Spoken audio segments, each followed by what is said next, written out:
Hey, what's going on, everyone? Joe Menza here, and we're going to do hopefully a simple painting for you. Something easy you can do, maybe follow along with. And I'm using 12 by 16 Bockingford paper. It's 100% cotton. I've gotten to like this paper. It's just a little bit challenging to get. But I'm taking the large Hake, and I've wet down the first half of the paper. So I'm going to go into some of the yellow here. Let me wet this down here first and reactivate. Even though this is a sealed palette, they do get a little dry sometimes.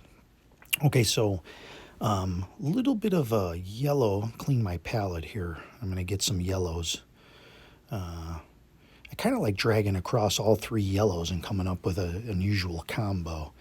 This is a little bit brown, reddish. I don't know. I like just coming up with some different variations for skies. You know, I make these up as I go along, unless I'm following a photo or something. But my most fun is making these up kind of as I go along. So now I'm going to take some ultramarine blue. Didn't really clean the brush either. Clean off a little bit of this part of the palette. Again, I don't like to use straight ultramarine blue for the sky. I like to have something else in there. It's not real believable as a sky color by itself. I'm just trying to get some blue off in here. And I'm just going to fill in some of the spaces here. Just to do something a little bit different. Quick, easy little strokes. Your Hake brush should be, have water on it, but not be dripping. And I'm using my board. It's tilted maybe a couple of degrees, but not much. I've been using this board more and more lately. Now I've added a little gray, just a little dirtier of a color, just for variation. Get that 3-color sort of variation. A little bit busy of a sky. You do however you want. You want to fill in a little bit more, do that. And I'm just taking a little bit more of that gray effect. And, one of the ideas here, just to kind of go over a little bit of the Ron Ranson style that he did, was, you create these washes underneath, and then you can go on top, but you don't want to fill in the entire wash. You want to let those little tidbits kind of peek through.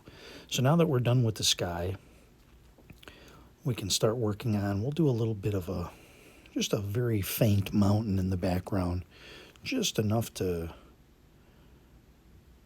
just get your attention a little bit. Won't be the star of the show, really. So we'll take a little bit of that blue, mix it with just a little bit of red, just a little bit of alizarin, a little bit on the purpley side.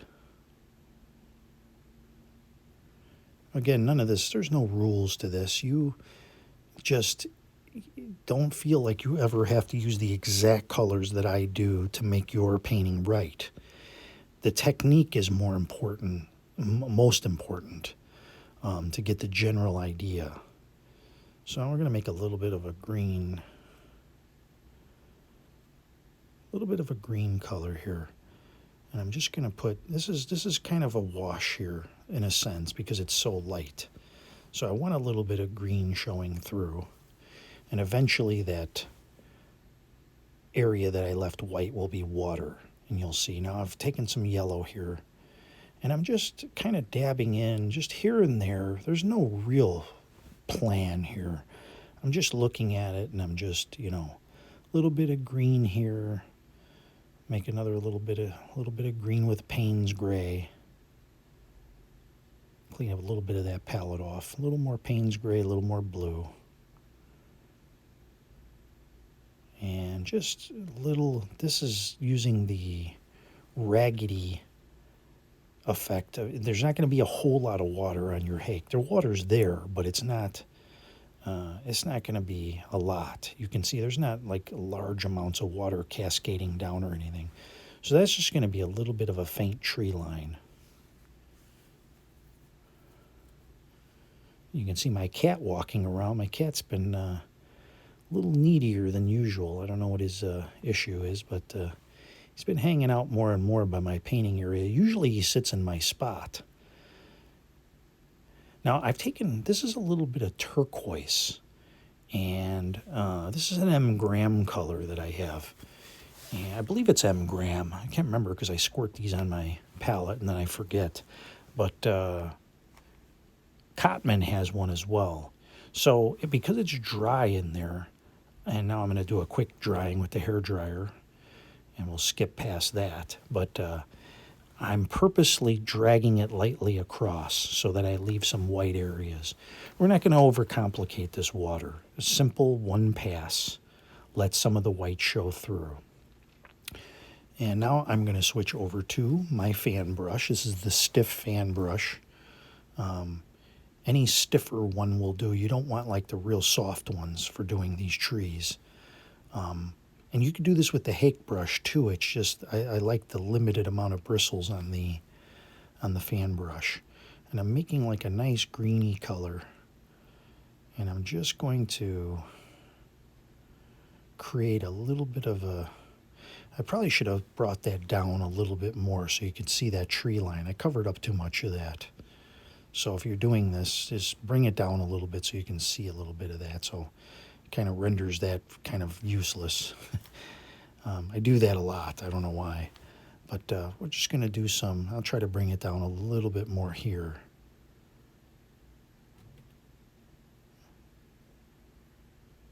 The more layers you can have, you know, and you can see things in the background, will give you more dimension to your painting. So I'm just going to make some little pine trees. I just kind of use the bristles back and forth to make the shape. Just go for the shape. And this brush here is not going to have very much water on it. So you're dying of thirst on this brush to try to get it in there.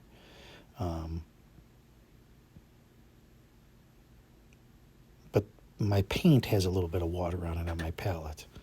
So again, I'm putting it just to have a different number of trees there. And just a little yellower there. A little more cad yellow hue.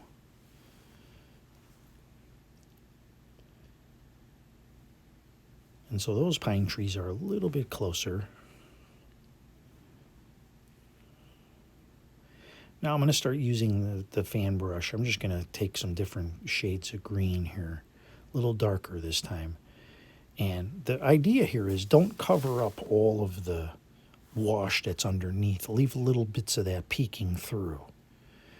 And you'll see this in some future videos that I'm going to have on here. I'm going to get more into this, but this will be the first of a few. And one or two will probably be on Patreon if you guys want to get more in depth. There will be videos there, as always, if you want to join. Or you can join as a member on YouTube. I don't like the way they're doing the memberships on YouTube. You have to look in, if you are a member, you have to look into the feed, the community feed. And you'll see I'm posting videos there because I want to have it for both Patreon and my members. So I have to put unlisted videos. So both sides can see the video. So you'll find those there if you're looking for those. So I've created a little bit of an edge for the water. I've left plenty of white down toward where the mountain is so you can see a little bit of shine there. And again, this is a darker green. I'm going to shape that river a little bit.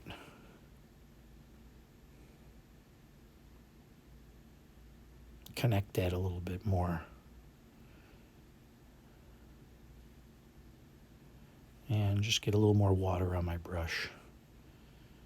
I have a nice jar I keep by me so I can add to my brush as needed. You can see that water is getting pretty dirty. I almost was thinking about saving the dirty water from my jar in like little containers, because it makes like for good gray washes. It seems like a waste to like just dump it.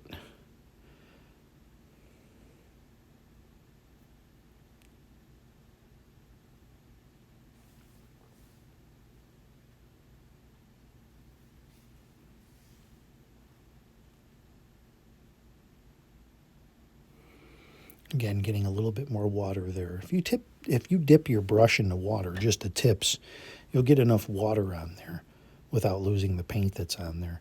I'm just going to shape this river a little more. It actually is too wide for the distance. So I'm just kind of going in. I'm just kind of looking where can I add a little bit of grass and things. I don't want to overdo it too much.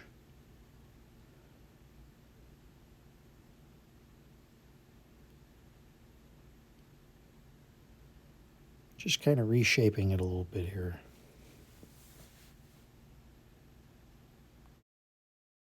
Tell you what, we'll get a little more crazy here. We're going to add some closer trees to create even more distance.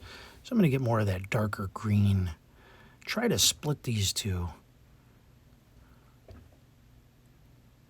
Do sort of the bowling pin split here.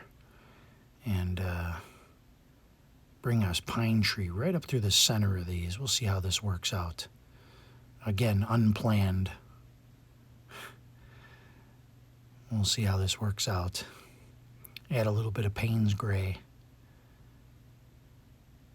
I find you're better off making your greens. However, I keep a little Viridian on my extended palette, and I can dip into that and get a brighter green, but I would never use that all by itself. I would add that just to get me to a green faster, and then I might add a little something to kind of tamp it down a little bit. And interestingly, you can add red to green to make it a little more neutral. Try it sometime. Just do it on a scrap piece of paper. Make a green, and then add a little bit of red to it. They're, I think they call those, is that complementary colors? I forget the name, the technical name for that. Somebody will tell me in the comments. But those two colors on the color wheel sort of like, in a way, cancel each other out. Something to keep in mind, because when looking at that color wheel, you might be fighting off, science as far as the mixing of certain colors. So it's something to bear in mind.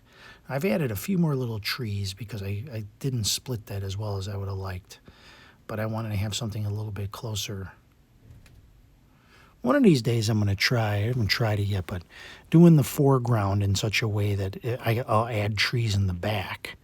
We'll go from front to back and see what happens, kind of reverse engineer it, or do the sky maybe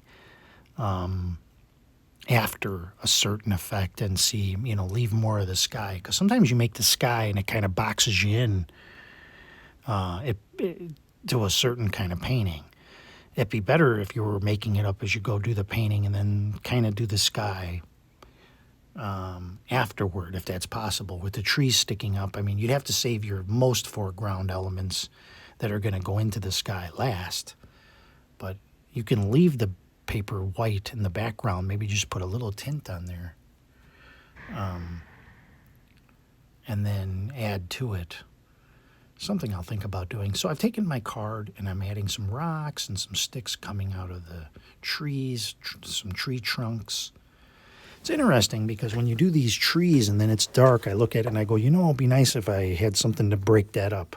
So that's when I go in with the plastic card, and then I put the rocks in there, and it looks very realistic. It's one of my favorite things, if you've watched any of my videos, is scratching out rocks.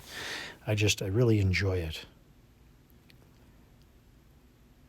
And now I'm going over this with some cad yellow hue just to get some green over that tree. I don't know, sometimes I think pine trees should be a little more to the bluer side. But then for me, like, my thinking is like pine trees look more green like this. Is what's in your mind when you're doing it at the time. I think that's what makes plein air kind of valuable if you were out. You're really focusing on particular colors. But I don't do plein air enough. I don't know. There's just something about, I've gone outside and it's like you got to deal with the wind. I'm trying to create a calming atmosphere, a certain element that I'm going for when I do these paintings. And I guess outside, if you're dealing with wind or rain or whatever's going on, it's too hot. Maybe you want that in your painting, but I don't know. I'd rather be comfortable. I'd rather take a photo and then take it home and then paint the photo. I'm taking my little gel pen and I scratched in a couple of birds. And as you can see, I narrowed that river down a little bit, so it looks like it makes a little bit of a turn. Let's go ahead and put a little mat on this, and just to kind of get an idea. Let's get a little idea of where we are. This is an unusual size. It's 12 by 16, and I happen to have some of these mats from frames I bought at IKEA, and these happen to be the right size. IKEA frames aren't too bad. They're cheap. Cheap frames, $10, $20. I mean, can't really beat it if you're just looking to, they don't look too bad either. I'm just touching up now. Putting the mat on, really, it just makes a huge difference. And sometimes it'll give me some ideas like, okay, what do I need here? Let me beef up this tree a little bit over here. Add a little bit more foliage or a little bit more grass in between these trees.